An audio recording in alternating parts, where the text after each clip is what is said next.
O Uber faz um tremendo sucesso no mundo inteiro, né? Se você não mora nesse mundo nos últimos anos, só assim para não conhecer o Uber. No exterior já existem várias empresas concorrentes que estão ofertando serviços similares, mas aqui no Brasil essa concorrência ainda é recente. Uma dessas empresas é a Cabify, que acabou de chegar por aqui. Na verdade, já tem um tempinho, né? A gente vai falar sobre isso na entrevista. Vou conversar agora com o Daniel Bedoya, ele é diretor de operações do Cabify Brasil. Obrigado por estar aqui, Daniel. Pô, obrigado pelo convite. Então, sobre essa questão, né, concorrência com o Uber, não tem como não fazer a comparação, né? Mas vocês consideram concorrentes? Como vocês imaginam, como vocês enxergam esse setor e como que vocês se posicionam também, né, para se diferenciar nesse mercado? Principal concorrência com certeza é a mobilidade, né? Então, o carro individual das pessoas. Lógico que tem outros players com um modelo semelhante de trabalho e acabamos disputando o mercado em alguns pontos, né? Se a gente analisar esse mercado, não só Brasil, mas no mundo inteiro, a Cabify foi se estabelecer um pouquinho mais na América Latina, ele tem uma oportunidade gigante ao você avaliar as dinâmicas de transporte que existem de ponto A a B dentro de uma cidade. Então, se você entender que o transporte da pessoa ele não é simplesmente ir de A a B, mas você tem um leque de produtos, onde você pode querer ir de uma forma mais barata, uma forma mais confortável. Posso querer ir numa van, com um grupo de pessoas, ou mais luxuoso, um blindado, etc. Até aviões, né? Infinitas possibilidades ou helicópteros. Então, na hora que você avalia que tem a cesta de consumo dos usuários ou dos clientes é gigante, isso traz um potencial de mercado enorme. Até se você analisar em pontos, reduzindo o que chamaria de competição substituta apenas por um tipo de produto, né? Onde você tem pessoas que às vezes não utilizavam esse tipo de transporte e passam a utilizar por ter agora um produto que satisfaz elas. Algo simples, que a gente ainda não tem no Brasil, mas já trabalha em outros países, deve trazer para cá, é, por exemplo, o Cabify Baby, onde tem cadeirinhas de criança nos carros, que hoje grande parte de pais e mães não conseguem utilizar o tipo de transporte como táxi, etc., porque eles não podem colocar as crianças nos carros sem esse tipo de cadeira, né, por legislação, etc. Então isso também estimula mais. Acho que é um caso bem simples de entender que o mercado ele tem um potencial fantástico.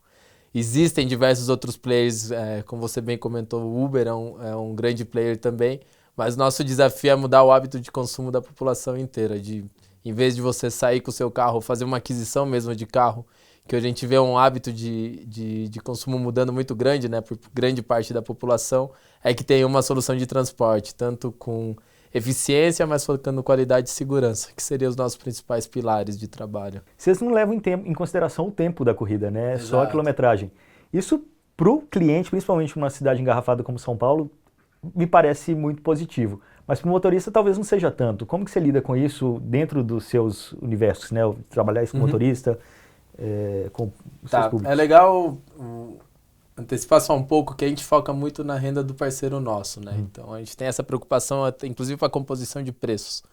Então, por exemplo, no caso de qualquer cidade que a gente abra, o caso de São Paulo, antes de fazer o lançamento, inclusive avaliando viagens, tempo de deslocamento, desvio de rota, a gente, a partir desses dados, criou várias modelagens de preços e entendeu um preço por quilômetro que é satisfatório, inclusive pelo tempo de deslocamento. Então, considerando o trânsito de São Paulo, velocidade média da cidade, a gente considerou um tempo na conversão de preço, um valor que é representativo ao tempo, mas que é transformado em quilômetro. É um pouquinho complexo até de explicar.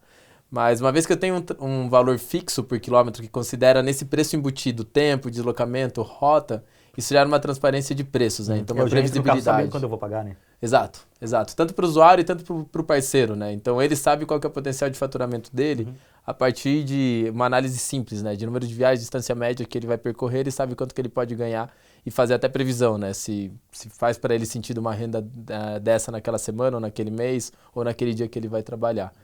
Então, pro lado do usuário, tanto privado como corporativo, é fantástico. Para corporativo eu posso falar um pouco mais, isso se destaca mais uma vez que eles conseguem ter uma previsão de budget, previsão de custo. Se eu comparar com um modelo de taxímetro comum, onde eu tenho tempo, etc., estouro os budgets, né? Então, se eu falar assim, eu vou gastar 10 mil reais esse mês, ou 100 mil reais esse mês, eu tive uma inundação na cidade, etc., etc., esse valor pode explodir. E aí quebra toda a previsão de custos. Isso aí faz até do lado do corporativo não querer trabalhar com esse tipo de trabalho, né? Melhor não ter uma conta fechada, não ter uma previsão, do que trabalhar com ela. Pro lado do parceiro, como o preço por quilômetro, se você comparar até com outras plataformas, o valor é mais elevado, como Mas ele faz já sentido embute o quando você vem, tempo, acaba sendo mostrado para ele, ó, é uma tarifa por tempo, é por quilômetro, ela não considera o tempo, mas nesse preço está embutido o seu tempo. Lógico que existem casos, eu posso falar que são excepcionais, cada modelagem de preço tem seus pontos negativos e positivos, então, com certeza, num dia que para o trânsito da cidade inteira, vai ser um caso excepcional que isso não vai favorecer tanto o parceiro. Mas, por outro lado, se você analisar distância a distância, hora a hora, a nossa tarifa ela pode ser muito mais interessante para ele, pela dinâmica de trabalho que a gente tem internamente. Entendi. Uma outra questão também que é curiosa, quanto mais distante for a corrida, mais caro é o quilômetro. Não faria sentido o inverso? Bom, dá até para entender por quê, mas explica isso. A gente é uma empresa que foca, o nosso modelo de negócio é transporte dentro das cidades, né? Então, se eu incentivo muito a saída dos carros, isso é muito mais um ponto de vista operacional da empresa, abrindo um pouco como a gente pensa. Se eu tenho um carro que ele sai da cidade e demora mais de 2 horas para voltar, por exemplo, com o carro vazio, isso tanto vai gerar um prejuízo pelo lado do parceiro nosso, mas também eu vou reduzir a minha frota disponível. Então, os carros disponíveis, eles são ilusórios, né? Na verdade, eu tenho carros, mas eles estão todos fora das principais áreas de demanda. Então, o nosso modelo, se você quiser utilizar, pode utilizar, mas tem que pagar um pouquinho mais por isso, principalmente para otimizar a renda dele e também para suprir o que a gente está deixando de conseguir atender na cidade. Mas é para um incentivo muito mais em viagens mais curtas, que seria o foco da cidade, né? Uma grande metrópole. Beleza. Bom, outro diferencial do Cabify é reservas antecipadas. Exato. Isso é um público corporativo, foi o que fez nós criarmos essa ferramenta, isso já tem alguns anos. Depois a gente verificou uma grande aceitação do público privado, né, as pessoas que não são de empresas utilizarem elas. E ela é fantástica, ela traz uma segurança, então previsibilidade, onde você não tem aquela preocupação, imagina um horário de pico, onde não tem viagens, ou você tem aquela reunião que precisa sair exatamente naquele horário, você consegue simplesmente reservar um carro. Uma vez reservado esse carro, ele vai estar disponível naquele momento de reserva. Lógico que a gente tem para isso, tanto o nosso sistema, nosso algoritmo interno para pool de viagens, ele trabalha para isso. Mas a gente também tem um time interno na Cabify, que é um grande diferencial nosso, que é 24/7. Então é um time que está 24 horas, 7 dias por semana, olhando viagem e o que está acontecendo. Com uma grande preocupação, lógico, para que as reservas não tenham nenhum tipo de empecilho que eles acontecem, por exemplo, fura o pneu de um carro, etc. Tem várias coisas. A frota é grande, sempre tem um outro para cobrir, né? Então a gente fica de olho, o nosso sistema fica de olho, assim como nós temos um time que entende as necessidades que, além do sistema, precisa, né? Às vezes um apoio operacional de pessoas para suprir isso. Mas é uma ferramenta que é fantástica e pode ser bem, bem utilizada para inúmeros motivos, né? Não simplesmente para uma empresa por razões que ela tenha. E como está a expansão do app para o Brasil? Assim? Hoje vocês estão em São Paulo, mas o que vocês preveem para os próximos meses? A gente deve tão rápido, né? Sim, é bem rápido. A gente expandiu há 1 mês e 1 semana, né? A gente lançou, na verdade, há 1 mês e 1 semana. A gente deve ter agora nos próximos meses mais 3 capitais, elencando elas Belo Horizonte, Porto Alegre e Rio de Janeiro. Até o final do ano, com certeza, analisando o mercado, a gente tem potencial de outras 4, 5 cidades facilmente. Lógico que isso vai depender também do sucesso, né, que a gente está tendo no lançamento, que por enquanto está super satisfatório. Se a gente não tivesse tão satisfeitos com a operação agora, a gente não estaria nem lançando essas outras cidades. E de serviços? Hoje vocês têm o Cabify Lite, que é o equivalente ao X do Uber, vai. Mas pretendem também lançar outros serviços, outros tipos? Sim. A gente trabalha com vários serviços já em outros países, né? Então temos o Cabify Lite, temos o Executivo, que é um pouco mais caro, temos o Luxo, que às vezes são carros muito mais esportivos, tipo Audis, de linhas de categorias mais altas. Tem o Grupo, que é muito utilizado também por corporativos, hotéis, então como vans, que são solicitadas. Tem o Acessível, que é o Access, que é para carros adaptados para pessoas que têm necessidades. Temos o Cabify Fly, temos transporte também de produtos com motos. Então tem uma infinidade de produtos, o único que a gente faz em cada mercado é entender ele antes de lançar um desses produtos. Então todos eles têm um grande potencial aqui em São Paulo. Um dos novos serviços que vocês estão lançando é o Cabify Corporate, certo? O que isso está trazendo de diferencial para o mercado corporativo no Brasil? A Cabify é uma empresa especializada no segmento corporativo. Então, desde a nossa fundação, a gente já tem um sistema super robusto para atender esse tipo de público. E a gente chega hoje com esse modelo totalmente, eu falo, lapidado de outros mercados, agora para implantação no mercado brasileiro. Então, com certeza, empresas que se vinculem à Cabify conseguem ter economias de custo interessantíssimas, que podem chegar de 40% a 60%, tanto em questões de custos com viagem, mas também com os custos administrativos, né?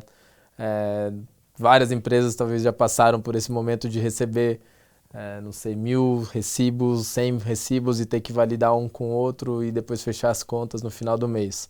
Então a gente traz hoje uma solução, tanto que é uma solução administrativa, onde os gestores das empresas ou a pessoa responsável por essa parte, ela consegue ter num sistema nosso todo um modelo ordenado, onde ele tem centros de custo, pessoas, liberdades por pessoas, quantas vezes utilizou, quanto que gastou, quanto que não gastou. Eu posso colocar alarmes se uma pessoa gastou mais de R$ 100, que vem uma notificação para o administrador. No final do período, da quinzena ou do mês, que chegue um relatório totalmente agregado, né, dos valores gastos e também de como que foram as viagens, né? Então, em tempo real também essa pessoa ela consegue acessar o nosso sistema e visualizar onde que está cada uma das pessoas, se tem pessoas utilizando carros ou não, e gerar diversos recursos que reduzem fraude, né? Em várias empresas isso aí é um modelo que, além de dar trabalho para ser administrado, ela tem um grande nível de fraude. Então as pessoas conseguem prever a viagem pelo modelo de preço nosso, elas conseguem ver efetivamente quanto que foi e criar licenças e liberdades. Então, um determinado funcionário só pode utilizar de tal hora, ou só pode utilizar tantos reais, ou só pode sair do ponto exato A até o ponto exato B, ou só chegar no ponto B, ou só sair do ponto A. Então, são várias configurações para trazer segurança para o lado do contratante nosso, redução de custo, não só o custo operacional em transporte, mas custo operacional interno, administrativo, e facilidade de trabalho. Então, toda essa gama de produtos é trazida pela Cabify hoje para o segmento corporativo de uma forma prática, onde eles podem trabalhar com boletos, onde a gente consegue simplesmente agregar todas as contas e tem um pagamento no final do mês em relação a isso, e agregar todas as outras facilidades de uma ferramenta como a nossa. Então, hoje a gente chega com grande confiança, trabalhamos com grandes marcas como Nike, Google, Michael Page, Visa é uma grande parceira nossa também nisso, e hoje a gente chega no Brasil com certeza para trabalhar com grandes empresas como pequenas e médias empresas, onde a nossa ferramenta é totalmente customizada para isso.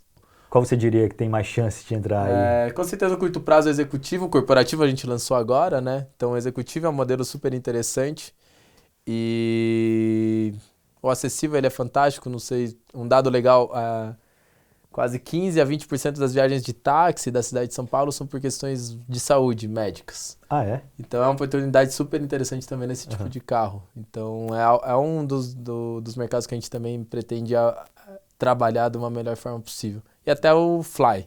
A gente tem estudado bastante a categoria de avião nossa. Como a gente tem um foco muito corporativo, faz muito mais sentido os corporativos, né, altos executivos utilizarem esse tipo de serviço. Se dependendo da demanda, a gente deve lançar isso em breve. Legal. Vocês não abrem o número de parceiros, né? Infelizmente. Mas tem alguns dados aí que a gente pode ter uma noção do tamanho dessa operação?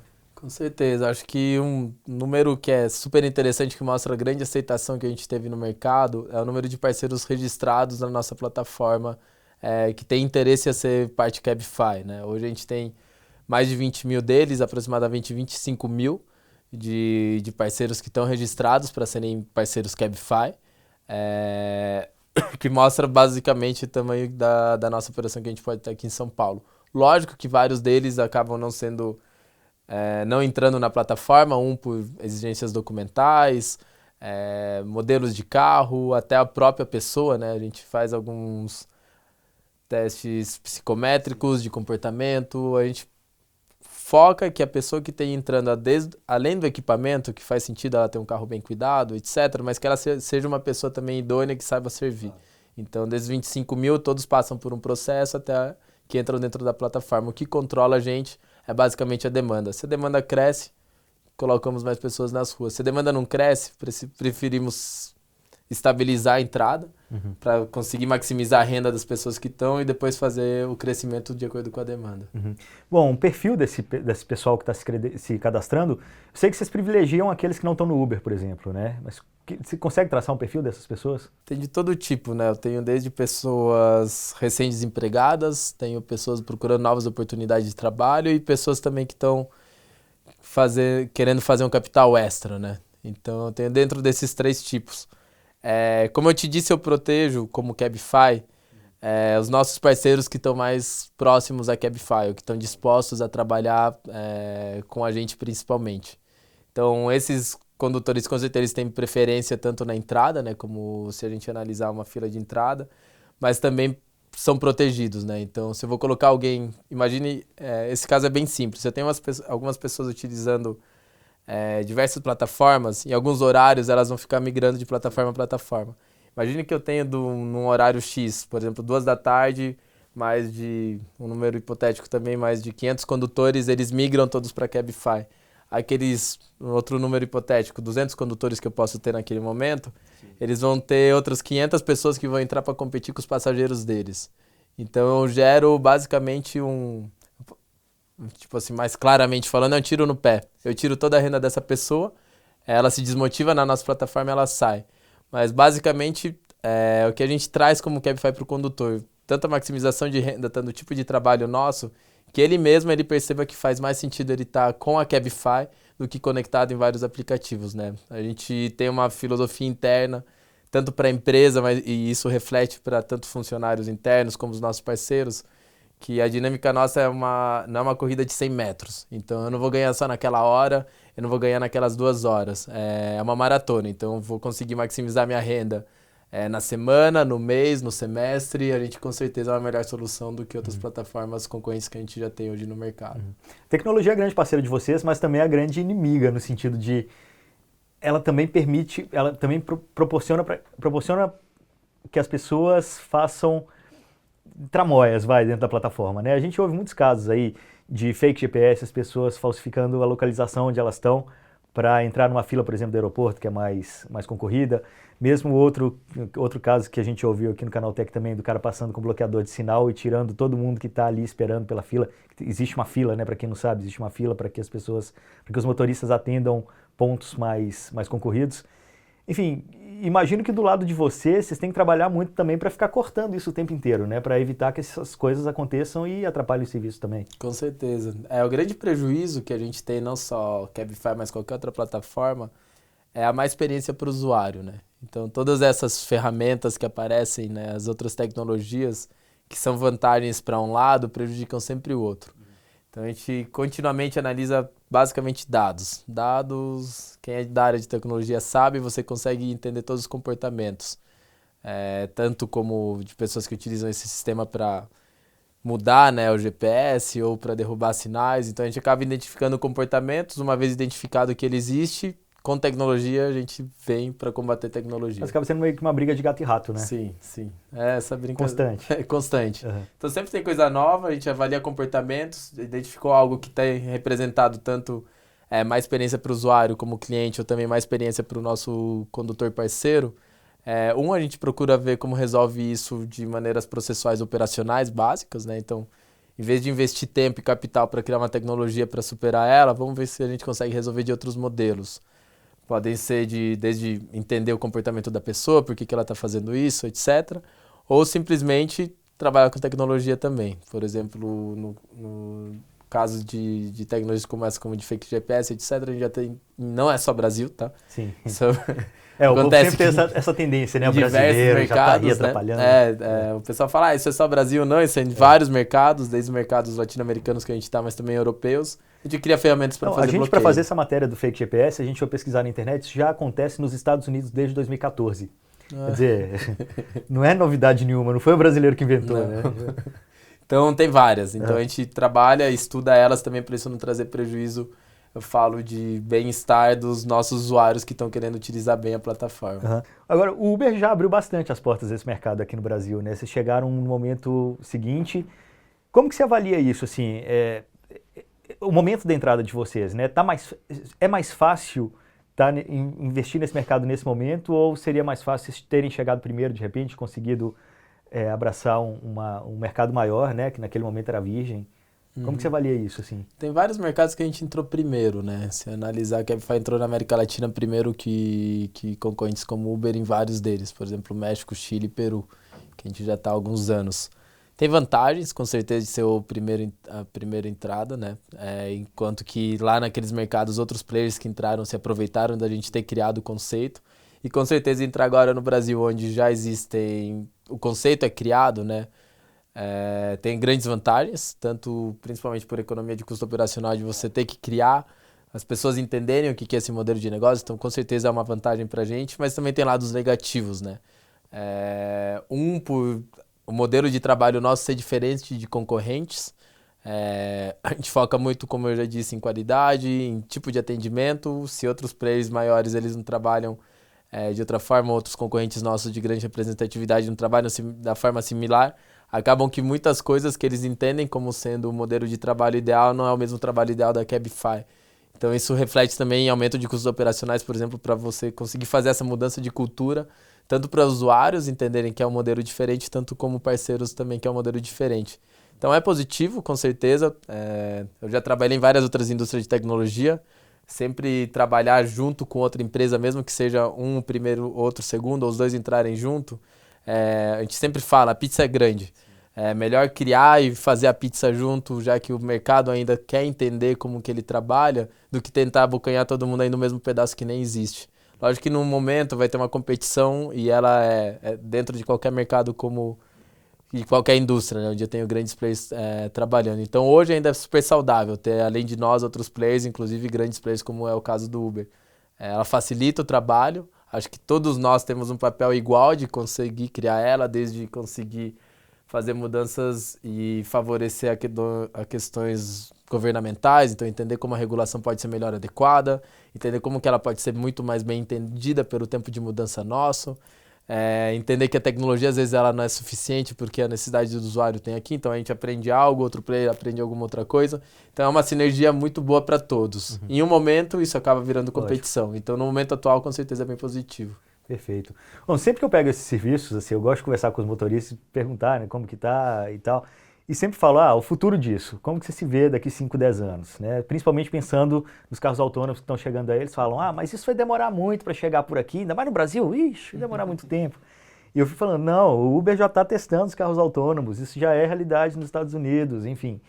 Como que você imagina o futuro desse mercado? Assim, você acha que vai demorar muito para isso mudar? Você acha que ainda tem muito tempo para que as coisas mudem nesse formato, né? Porque, querendo ou não, vocês chegaram promovendo uma disrupção, vocês também têm que se movimentar para não serem engolidos pela próxima etapa, né? Não, com certeza. A gente sempre, como que a gente analisa diversas possibilidades, desde tecnologia em produtos simples, né, que pode ser simples o mesmo aplicativo, né, de entender como eu posso otimizar diversos sistemas internos, né? A tecnologia ela cresce, ela dá pulos, né? Ela dá pulos e no intervalo de tempo muito curto. Então a gente sempre avalia o que ocorre. E questões como carros autônomos, sim, é algo que pode ser muito interessante. A gente já tem vários carros que conseguem se conduzir sozinhos. Isso já tem sido testado por outros players. Nós inclusive, já avaliamos alguns modelos semelhantes como um potencial mudança, né, mudanças de mercado, mas a questão é o time, né? Uma vez que as tecnologias se tornem acessíveis e façam sentido de ser utilizados, existe uma mudança pelo lado da indústria, né? Senão a gente fica parado e basicamente a gente é sobreposto. Antes de começar a gravação, eu mandei um snap aqui no Igor M. Lopes, se você não me segue, por favor, passe a seguir, perguntando se as pessoas tinham alguma dúvida, alguma questão para contribuir aqui com a entrevista. E o Ezequiel Campos está perguntando se o Cabify funciona ou vai funcionar com dinheiro. Temos testes em alguns mercados já, seria tipo um Cabify Cash. É uma tecnologia interna que está sendo desenvolvida, possível, depende do mercado. Como eu disse, a gente tem vários produtos, dependendo do mercado, se a demanda é grande, a gente lança ou não. Bom, se você quiser participar também das próximas entrevistas, é só acompanhar a gente nas redes sociais, os links estão todos aqui junto ao vídeo. Daniel, muito obrigado pela presença, obrigado por estar aqui. Obrigado a vocês pelo convite. Até a próxima, sucesso. Obrigado. Valeu.